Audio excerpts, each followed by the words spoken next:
¿Alguna vez te has preguntado qué es peor que ser bombardeado en una trinchera embarrada y plagada de ratas durante la Primera Guerra Mundial? Intenta comer allí. En serio, hablamos de experiencias culinarias tan desoladoramente deprimentes que hacen que tu peor tostada quemada parezca una comida con estrella Michelin. Olvídate por un momento de las batallas épicas y las grandes estrategias, porque esta noche nos zambullimos, tenedor en mano, en los verdaderos héroes anónimos de la Primera Guerra Mundial, los que tuvieron que comer la comida. Y déjame decirte, fue un auténtico espectáculo de horror gastronómico. Comencemos con el ejército británico, cuyo enfoque de la comida de trinchera era menos sobre el placer y más sobre probar cuánta miseria podía soportar un ser humano. Sus raciones estándar parecían un menú de un manicomio victoriano. Carne enlatada, bully beef, galleta dura y té. ¡Ah! El té.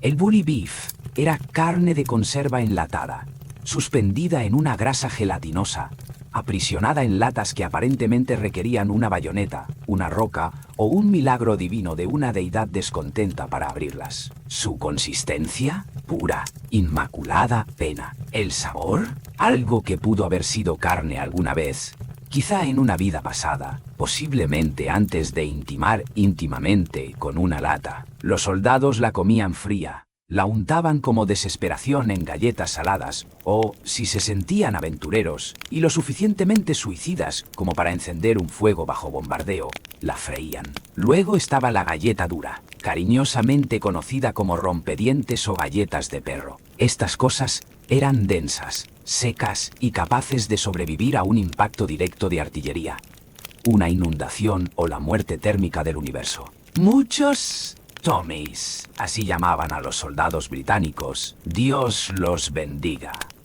recurrían a remojarlas en té o sopa, puramente para evitar una cirugía dental de emergencia. El chiste recurrente, que probablemente era también una oración desesperada, era que estas galletas eran reliquias de la guerra de los bóeres, simplemente reeditadas. Y eso, amigos míos, no es sátira. Es simplemente una logística militar eficiente. Pero aquí está el quid de la cuestión. El único verdadero faro de luz en este abismo culinario. El té dulce negro y lo suficientemente fuerte como para que una cuchara se mantuviera de pie.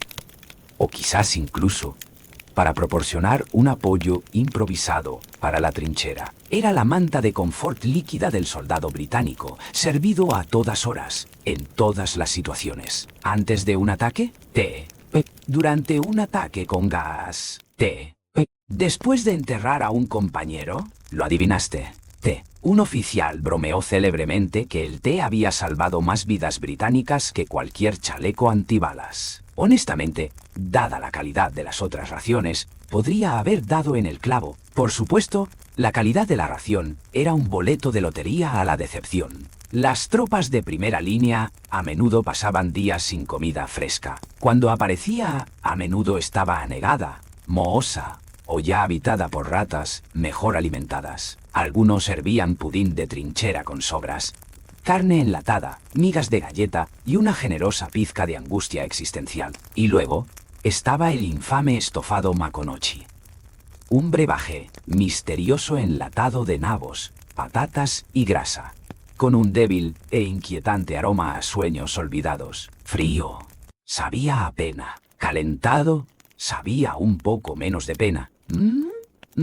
Ahora bien, si la dieta de trinchera británica era una prueba de fuerza de voluntad, el enfoque francés era un acto diario de gloriosa y desafiante altanería culinaria. Incluso en el barro literal, rodeados de artillería y alambre de púas, los poilus franceses, los peludos, un apodo común para los soldados franceses, se aferraban a los últimos vestigios de la civilización. Su base culinaria, el panto, y mucho. Hablamos de crujiente pain de campagne, horneado en grandes lotes y transportado en sacos por mulas. ¿Estaba siempre fresco? Sacre bleu, no. Pero incluso rancio seguía siendo pan francés y superaba a la galleta dura británica en sabor y en el índice de «esto me destrozará los dientes». Junto al pan venía queso, porque Francia, a veces carne enlatada y en un día realmente afortunado, sardinas o frijoles. Pero el MVP indiscutible de la ración francesa, el vino. Sí, a pesar de los horrores de la guerra, los soldados franceses recibían una ración regular de vino, aproximadamente medio litro al día. No era un elegante Chateau Margaux, solía ser flojo, agrio, y era mejor consumirlo antes de que el corcho recordara que no era un sello. Pero levantaba la moral más rápido que un general prometiendo permiso, y les recordaba que seguían siendo humanos, o al menos franceses, incluso hasta las rodillas en barro y locura. Algunos de estos héroes culinarios incluso intentaron cocinar apropiadamente. Cocinas improvisadas con latas, agua calentada en cascos, sopas removidas con bayonetas. Una leyenda incluso hacía tortillas en casquillos de proyectil. Nadie preguntó de dónde sacaba los huevos. Nadie quería saberlo. El pinar, como se llamaba al vino, se volvió tan esencial culturalmente que los líderes militares se preocupaban más por la escasez de vino que por la munición. Los soldados bromeaban con que podían soportar ametralladoras, pero no cantimploras vacías. Es difícil sufrir con dignidad cuando tu cantimplora está vacía, ¿verdad? Al principio de la guerra, los soldados alemanes comían sorprendentemente bien. Sus raciones eran sustanciosas, organizadas y diseñadas con esa legendaria eficiencia alemana. Pan de centeno oscuro, salchichas, de verdad, carnes ahumadas, patatas, chucrut y café negro fuerte. Por un breve y brillante momento, casi se parecía a un picnic rústico. Si pudieras ignorar las ratas, el barro y los proyectiles que gritaban sobre sus cabezas. Pero entonces, el bloqueo aliado se endureció, y la dieta alemana dio un rápido y deprimente picado hacia la era del Ersatz. Esta palabra se traduce aproximadamente como sustituto, pero en las trincheras significaba no del todo comida. Café Ersatz, cebada tostada, achicoria o bellotas. Olía vagamente a café, pero sabía a castigo. Harina Ersatz, serrín, fécula de patata y cualquier cosa que el intendente jurara que era nutritiva. Carne Ersatz venía enlatada. Nunca se identificaba al animal y probablemente no contenía ninguno. A pesar de todo, el pan negro siguió siendo el alimento básico del soldado alemán. Denso, agrio y tan resistente que podía soportar la humedad de la trinchera. No era solo comida, era prácticamente un arma defensiva. Podías comerlo, usarlo como saco de arena o dejar inconsciente a una rata de un solo golpe contundente. Algunos incluso afirmaban que tenía propiedades resistentes a la metralla. A medida que las condiciones empeoraban, la carne se convirtió en un recuerdo lejano. La col, los nabos y las sopas aguadas llenas de ingredientes misteriosos pasaron a un primer plano. La grasa era moneda. La grasa de tocino o la manteca se comerciaban como oro. Los soldados cambiaban cigarrillos, botas, incluso municiones, solo por una pizca de algo para hacer que la sopa de nabo hervida fuera menos aniquiladora para el alma. Sin embargo, la inventiva persistía. Las cocinas de campaña seguían funcionando. Algunos cavaban hornos improvisados, otros comerciaban con los lugareños. La desesperación, resulta ser, es una maestra chef. Nada, sin embargo, simbolizó la caída culinaria como la transición de la salchicha real a la salchicha Ersatz. Una tragedia gastronómica que persiguió a los estómagos de todo el frente occidental. Para 1918, muchas tropas alemanas estaban funcionando con las últimas reservas. El hambre no era solo incomodidad, era un colapso estratégico. Ahora, imagina intentar alimentar un imperio multiétnico con una docena de idiomas, sin un menú unificado y con una cadena de suministro desmoronándose. Eso, amigos míos, era el caos culinario masivo y distintivo del ejército austrohúngaro. Desde Viena hasta Sarajevo, soldados de Hungría, Chequia, Eslovaquia, Croacia, Polonia y más allá, cada uno con sus propias preferencias dietéticas, terminaron en las trincheras experimentando una crisis de identidad culinaria, servida, tibia. Las raciones estándar eran pan negro, a menudo mohoso y denso, y sopa, la respuesta universal a Farao Liobas contenta do Steintopf, un solo plato. Contenía frijoles, cebada, patatas viejas, guisantes secos, nabos o un hueso con valor emocional. a veces todo a la vez. Los húngaros anhelaban estofados con mucha paprika. Los checos echaban de menos las albóndigas. Los eslovenos ansiaban cualquier cosa que no fuera gris. Los cocineros, Dios los bendiga, hacían lo que podían con lo poco que tenían. Una gracia salvadora fue la manteca de cerdo, untada en pan, en sopas o, en circunstancias extremas, comida directamente de una cuchara.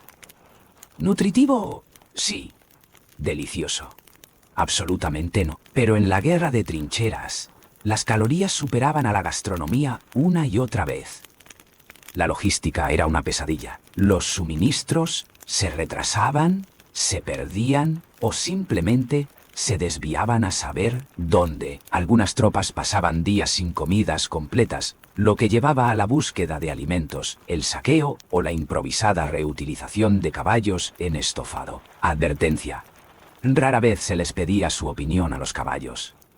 Algunas unidades, si tenían suerte, preparaban platos locales usando ingredientes del campo, pero la mayoría simplemente jugaba a la ruleta culinaria con la cocina central. ¿Y el café? A menudo grano tostado o pulpa de remolacha, haciéndose pasar por cafeína. Estaba caliente, amargo y era ligeramente menos deprimente que el agua fría. En última instancia, la comida de trinchera austrohúngara no estaba unificada, pero se compartía. Y en esa miseria compartida se formaba una extraña camaradería. Si puedes sobrevivir a un estofado de nabo hervido y a un bombardeo la misma tarde, estás unido de por vida. Además, incluso tenían sentido del humor al respecto, llamando a esas terribles verduras secas heno prusiano o col de las tropas de Carlos en honor a su emperador. Porque, ¿qué más puedes hacer sino burlarte de la comida que lentamente está erosionando tu voluntad de vivir? Si la comida de trinchera de los demás era desoladora, las raciones rusas las hacían parecer gourmet. El menú del soldado ruso durante la Primera Guerra Mundial era un ejercicio de sufrimiento austero, impulsado por la fe ortodoxa y expectativas extremadamente bajas. El alimento básico era el pan negro, denso, agrio y en invierno usualmente congelado. Había que trocearlo con una bayoneta o golpearlo contra una roca. Si podías masticarlo sin fracturarte un molar, enhorabuena, estabas a medio camino de la subsistencia. Lo siguiente, salo. Láminas curadas de grasa de cerdo, servidas frías, sin especias, sin ceremonia, solo grasa pura, sin adulterar. Los rusos no la mordisqueaban. La comían a bocados como si fueran chocolatinas. La kasha, o gachas de trigo sarraceno, era una vista común y bienvenida cuando estaba disponible. Sustanciosa, saciante y afortunadamente caliente, era una de las pocas comidas que se parecían a algo que uno comería voluntariamente. Pero a menudo estaba sin sazonar y se servía en cantidades simbólicas. La sopa de col, o shchi, era lo más parecido a una comida caliente que la mayoría de las tropas veían. Fina, aguada y muy cargada de col, se rumoreaba que bajaba la moral un 12% por cucharada. Ocasionalmente, un hueso extraviado o un trozo misterioso flotaba a la superficie, recibido con vítores y profunda sospecha.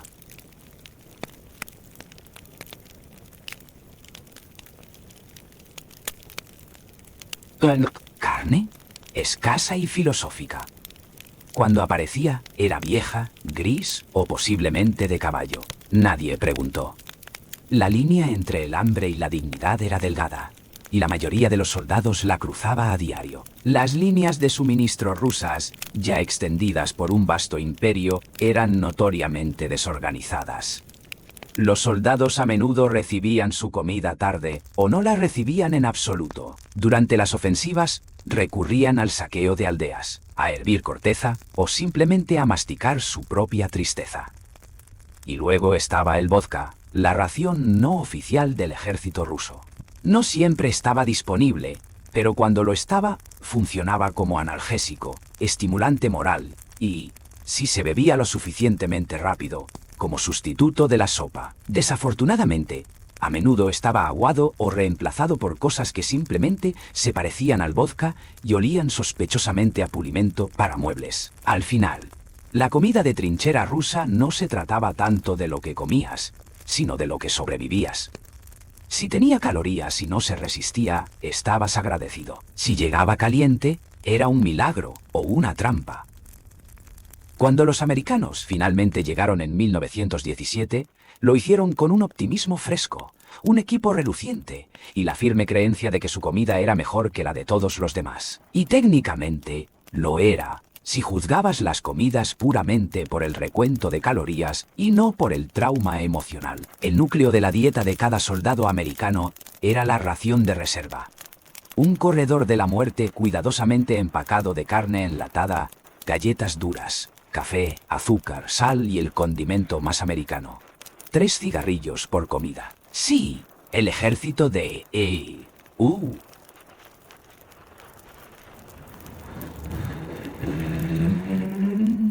realmente distribuía cigarrillos como parte de la cena. La salud pulmonar podía esperar. El sabor estaba claramente más allá de toda esperanza. Empecemos con la carne. Hash de carne enlatada, empaquetado en latas con una consistencia que se describía mejor como resistente al tenedor. Frío, parecía acolchado de alfombra. Caliente, parecía acolchado de alfombra humeante. Los soldados lo apodaron pez de colores, no porque nadara, sino porque venía en latas y te hacía sentir nostalgia de las comidas caseras que no sabían a tristeza. Luego venía el tocino, teóricamente un estimulante moral hasta que abrías la caja. Llegaba grisáceo, graso y tan salado que podrías usarlo para preservar un caballo. Comido crudo, era correoso. Frito, se volvía vagamente comestible, especialmente si no habías comido desde Bélgica. Los frijoles, sin embargo, eran el verdadero clásico estadounidense de trinchera. Enlatados, horneados, flotantes, secos, lo que quieras. Ellos lo enviaban. Las tropas aprendieron rápidamente que nada une más a los hombres que la digestión comunal de frijoles en un refugio compartido. Por lo que los yankees realmente adoraban era el café, preparado lo suficientemente fuerte como para quitar pintura y servido de teteras que no se habían limpiado desde Fort Leavenworth. Era el equivalente en la trinchera del agua bendita, servido negro, amargo y más caliente que el cañón de tu rifle. Y eso era en un buen día.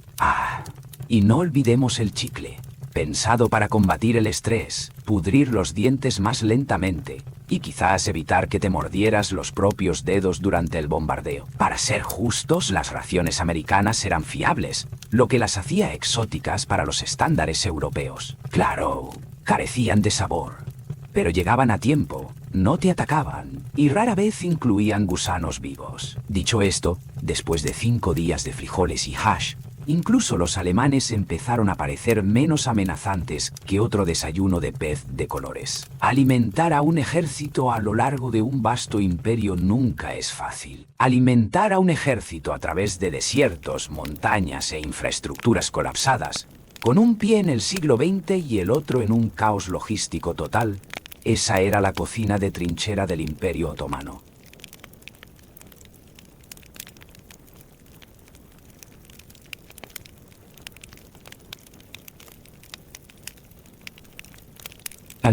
El soldado otomano promedio, a menudo turco, árabe, kurdo o de otras regiones lejanas, recibía raciones que eran escasas, repetitivas y perfectamente calibradas para inducir desesperación culinaria. ¿El alimento básico? Lentejas. Hervidas hasta convertirse en puré, fritas en tortitas o simplemente contempladas en silencio.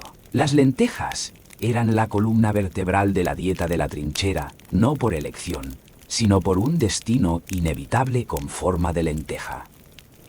Las cebollas fueron el siguiente gran éxito, crudas, encurtidas o asadas si encontrabas fuego, nutricionalmente honestas, pero emocionalmente devastadoras.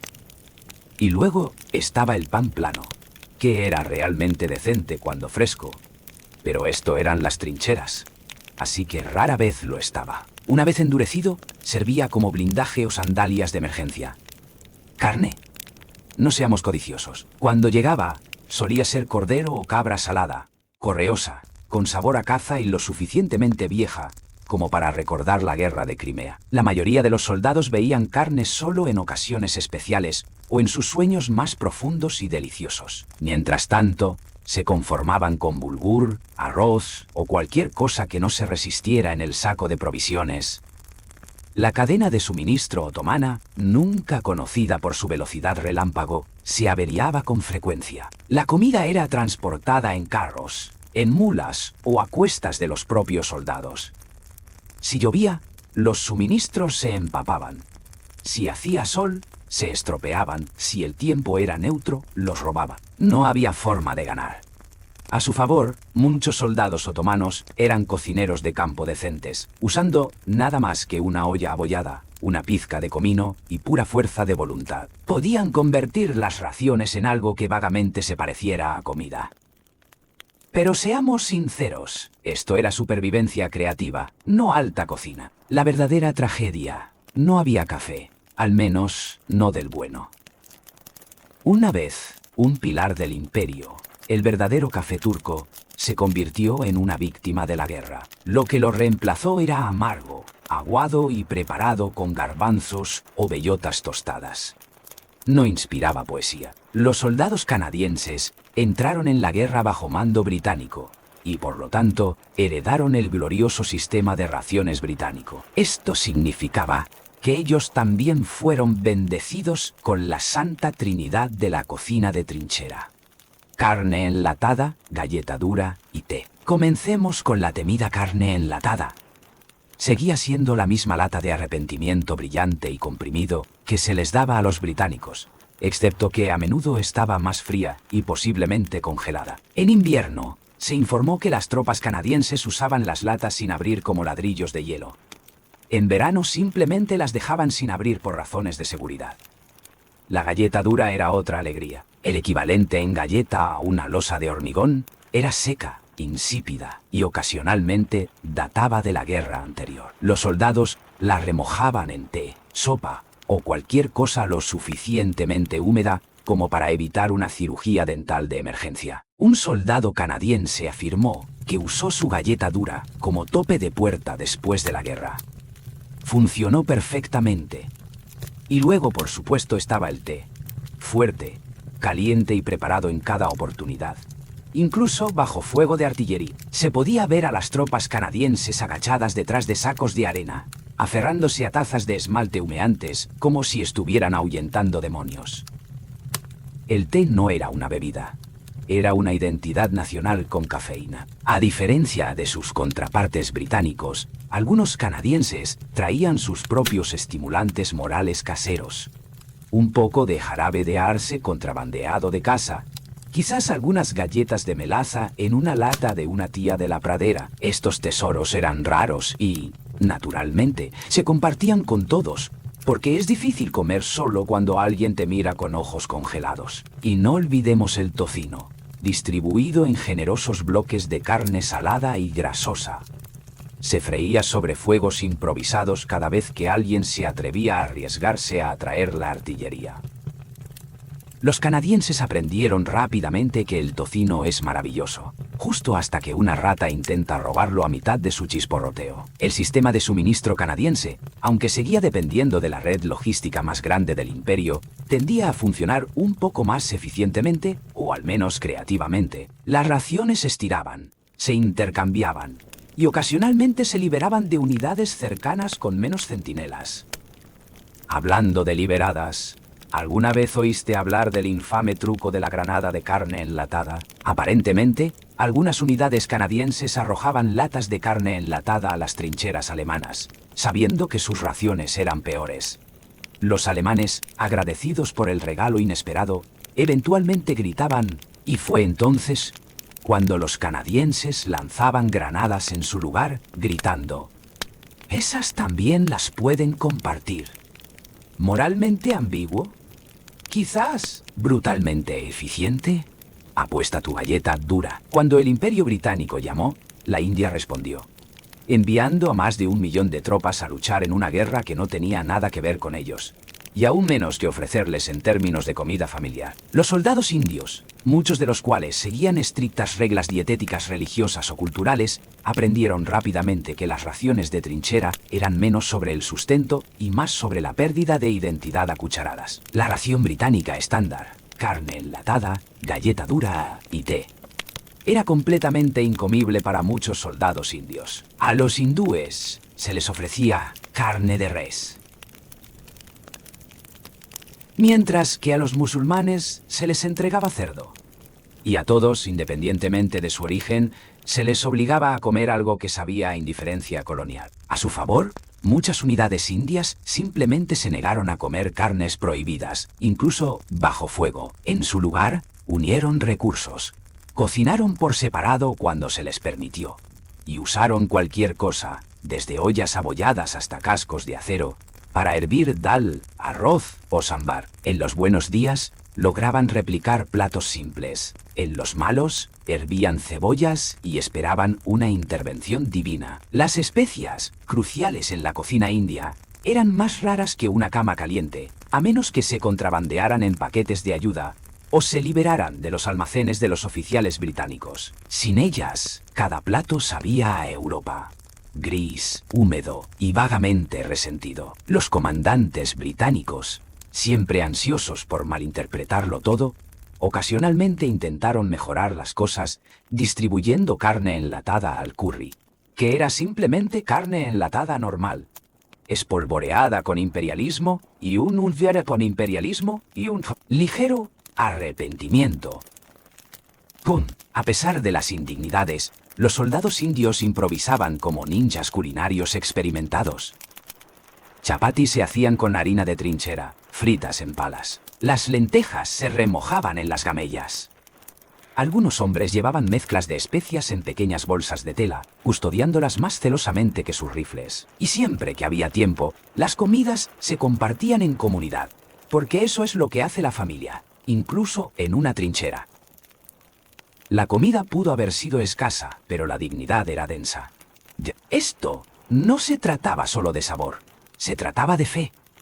Recibir la comida equivocada no era solo inconveniente, era espiritualmente desastroso. Algunos se negaron a las raciones durante días, optando por comerciar con civiles locales u otras tropas coloniales para sobrevivir sin compromisos. Las tropas indias se enfrentaron no solo al hambre y al frío, sino también a la profunda sensación de ser completamente incomprendidas por el imperio al que servían. Y aún así, aguantaron una nube de vapor con olor a humanidad a la vez. Sirviendo bajo mando francés y británico, las tropas coloniales africanas a menudo fueron desplegadas lejos de casa, y aún más lejos de la comida que les resultaba familiar. Originarios de Senegal, Argelia, Marruecos y otras partes del imperio, estos hombres trajeron sus propias ricas tradiciones culinarias, solo para toparse de bruces con la tragedia enlatada de Europa.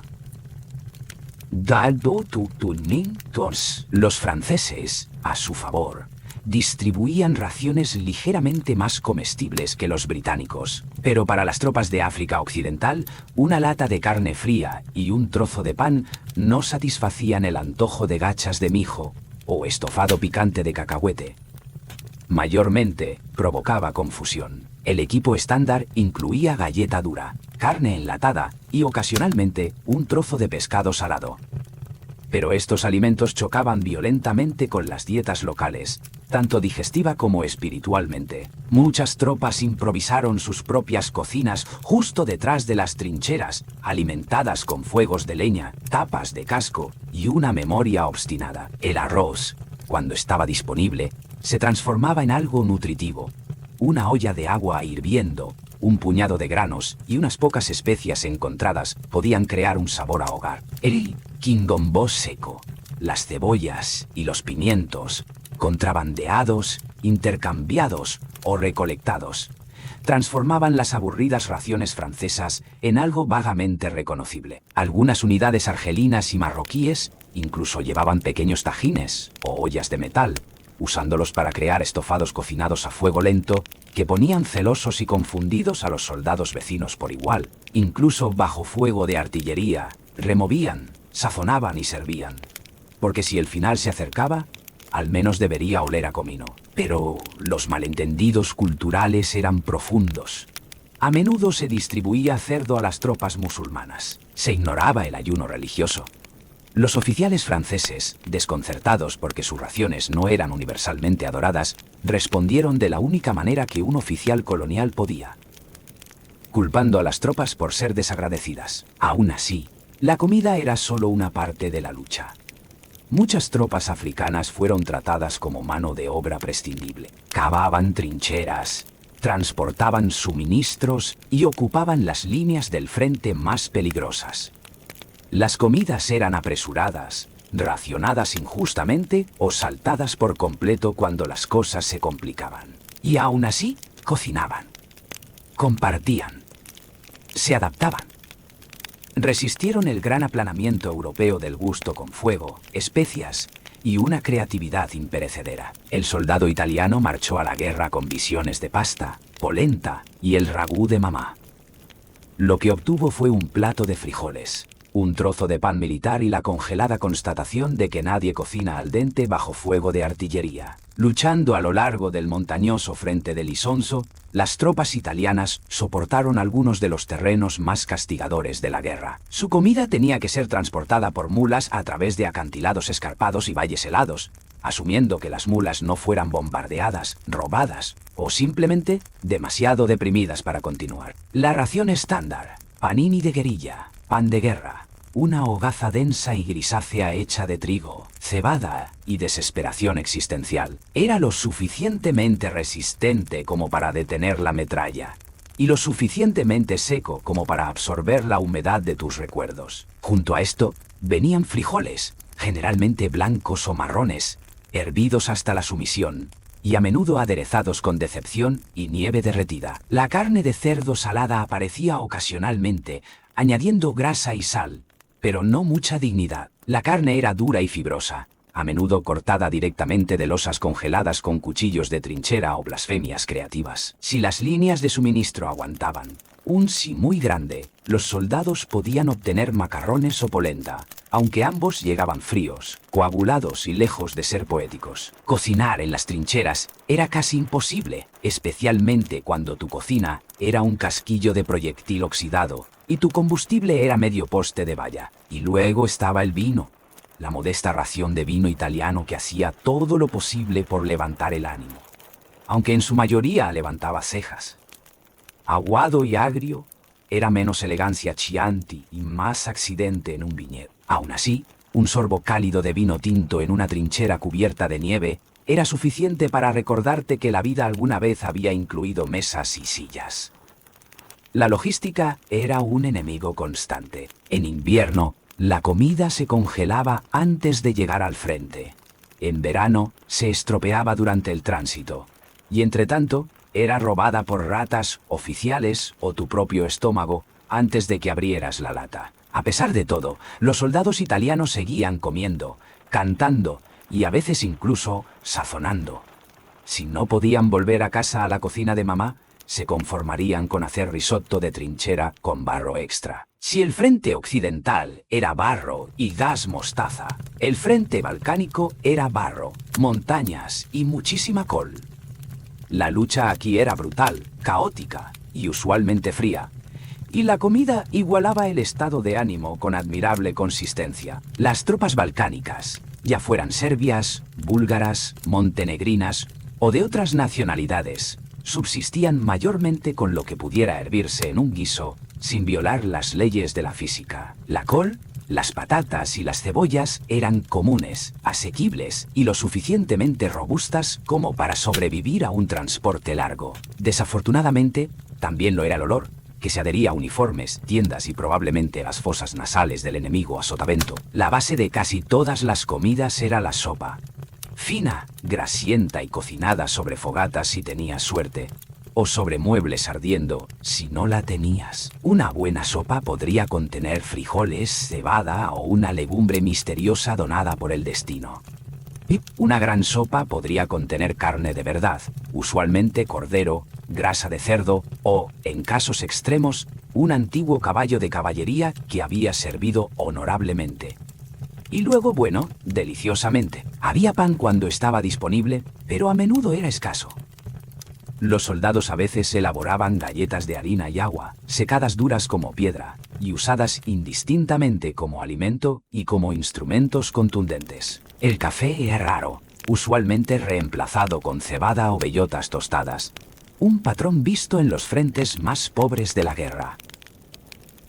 La bebida resultante parecía barro, olía a leña, y funcionaba principalmente como un placebo líquido caliente. Los soldados balcánicos, muchos de los cuales eran campesinos antes de la guerra, estaban acostumbrados a apañárselas con poco. La improvisación era clave.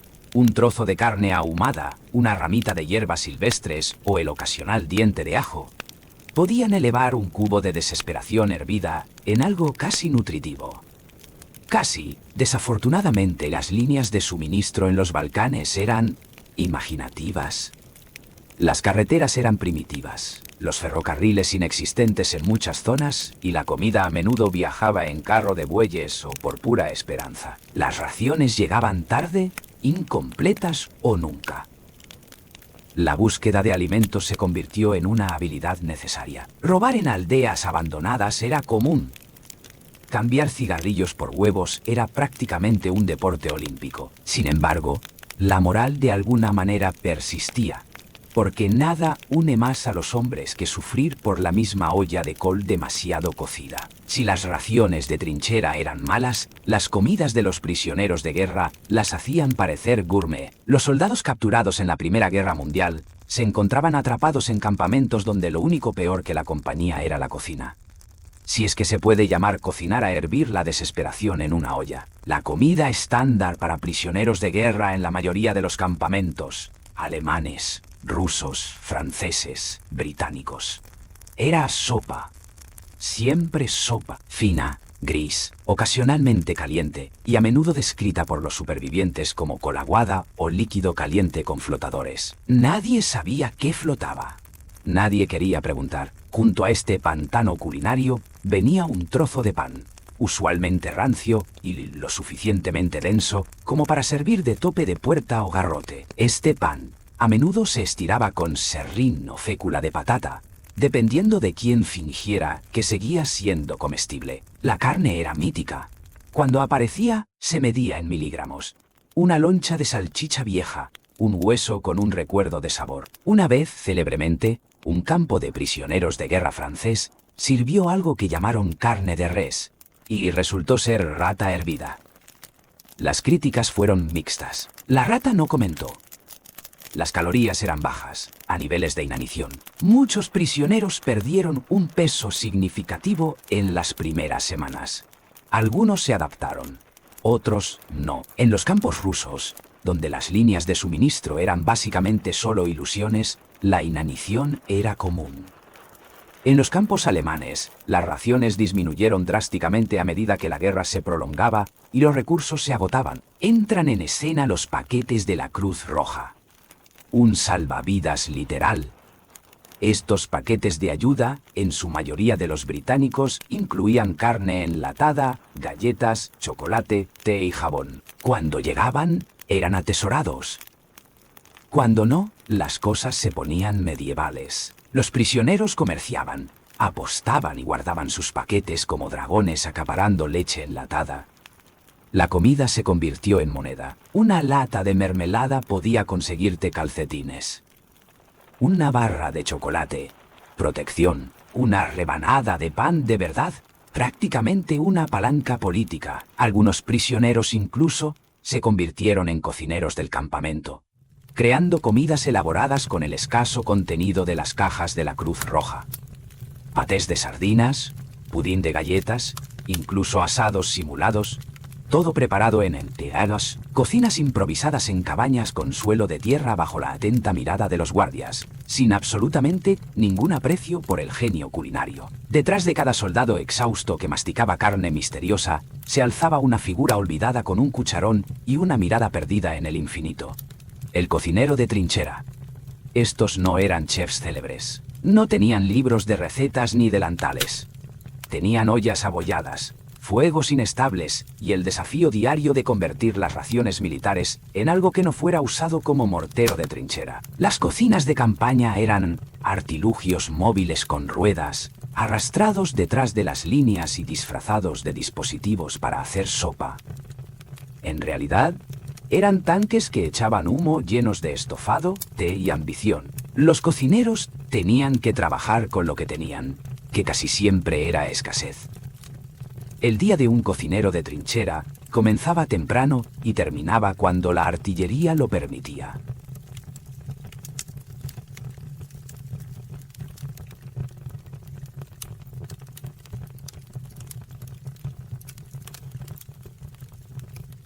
Las comidas debían prepararse en grandes lotes, usando ingredientes con más conservantes que valor nutricional. Nabos, col, cebollas y carne salada eran los cimientos. El sabor era opcional y generalmente se reemplazaba con sarcasmo. A pesar de las probabilidades, estos cocineros crearon algo vagamente comestible de casi nada. Hacían estofados con más agua que ingredientes. Rehidrataban galletas duras hasta que volvían a parecer pan. Estiraban un puñado de frijoles en una olla destinada a 30 hombres. Si existían milagros culinarios, estaban enterrados en la parte trasera de una trinchera, detrás de un cocinero que maldecía a su cucharón. Y aún así, la comida tenía que ser entregada bajo fuego, a través del barro, el alambre de púas y, ocasionalmente, por áreas donde las ratas habían reclamado derechos de ocupación ilegal.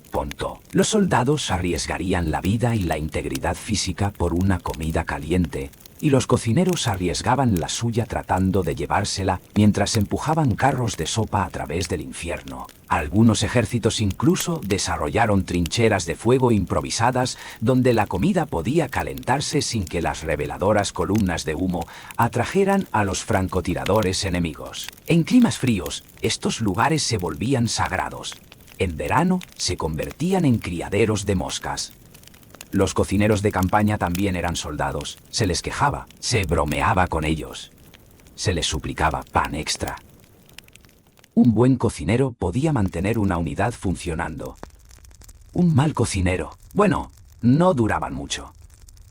Se rumorea que una unidad británica casi se amotinó por unas gachas quemadas. Después de miles de kilómetros de barro, millones de balas y más col de la que cualquier guerra haya pedido, una cosa permaneció constante en cada frente, cada ejército y cada trinchera miserable.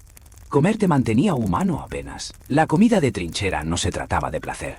Ni siquiera siempre se trataba de nutrición. Se trataba de calorías. Calorías densas, grasas, insípidas, suficientes para mantener a un hombre marchando, disparando, cavando y ocasionalmente sollozando en un tazón de desesperación rehidratada. Los soldados aprendieron a vivir sin condimentos, sin utensilios adecuados y a veces sin masticar. Comían agachados, de pie, corriendo o tumbados en 15 centímetros de agua helada. Si estaba caliente, era bueno. Si era sólido, aún mejor. Si no se movía por sí solo, tenías un buen día. Y sin embargo, la comida se convirtió en algo más. En las peores condiciones, era un ritual. Preparar té, compartir galletas, luchar por el trozo de pan ligeramente menos empapado. Era consuelo, no porque supiera bien, sino porque significaba que seguías vivo para saborearlo. Una comida caliente podía levantar el ánimo más rápido que el discurso de un general. Una lata de mermelada podía iniciar una amistad. Una ración que faltaba podía empezar una pelea a puñetazos. La comida era moneda, terapia, diplomacia y, a veces, lo único que se interponía entre la cordura y el abismo. Cada ejército tenía sus peculiaridades. El té británico, el vino francés, el pan negro alemán, la kasha rusa, los frijoles americanos, las lentejas otomanas. Pero la experiencia compartida era universal. Miseria con cuchara. Y no olvidemos la improvisación. Desde estofados en tapas de casco hasta café, preparado con barro y coraje, soldados de todos los continentes inventaron nuevas formas de hacer que sus comidas apestaran un poco menos. Las cocinas de campaña estiraban los recursos con la creatividad de genios exhaustos. Los soldados aprendieron a cocinar con lo que no explotaba. incluso en cautiverio, incluso en la inanición.